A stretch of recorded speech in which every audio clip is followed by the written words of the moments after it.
Bu haligi boshqa tuxum sigandagi qochib chiqadigan eshigimiz bor. Yo'lak. Endi hozir biz borishgan, lekin eshik o'sha.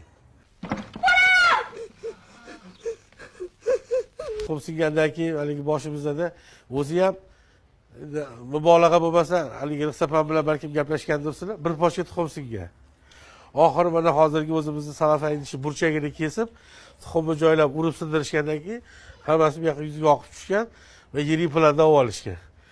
Juda ham qiyin bo'lgan. Shuning uchun mana choshda bitta ham oq yo'q. Tuxum ham foydali lekin. Qarang o'zingizga. Mana shu ko'chadan O'zbekiston xalq artisti Hamza Umarov Sulton o'rni o'ynaydilar, meni quvlaganlar. Shu bir ikki dubl yetib oladiganlarda dabira ketganlarki, siz tezroq yetib olmasligingiz kerak, bu qattiq chopish kerak degan. Pastda turganimizda ichkarida. Shuni pichoqni chiqarib, agar yetib olsam, tiqib olaman. Ya shunda motor degan. Shu chopishni boshlaganman, rostdan ham yetib olsalar tiqib olar ekanlar deb. Endi Hamza Umarovni bilmayman, o'n necha yasharlik bolaman.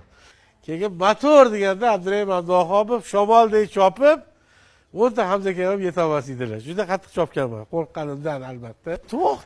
To'xta deyishadi. Anvar menga pichoq tiqib oladi hozir.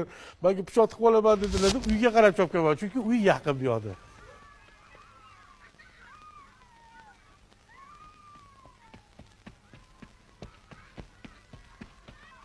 La havla va la quwwata illa billah.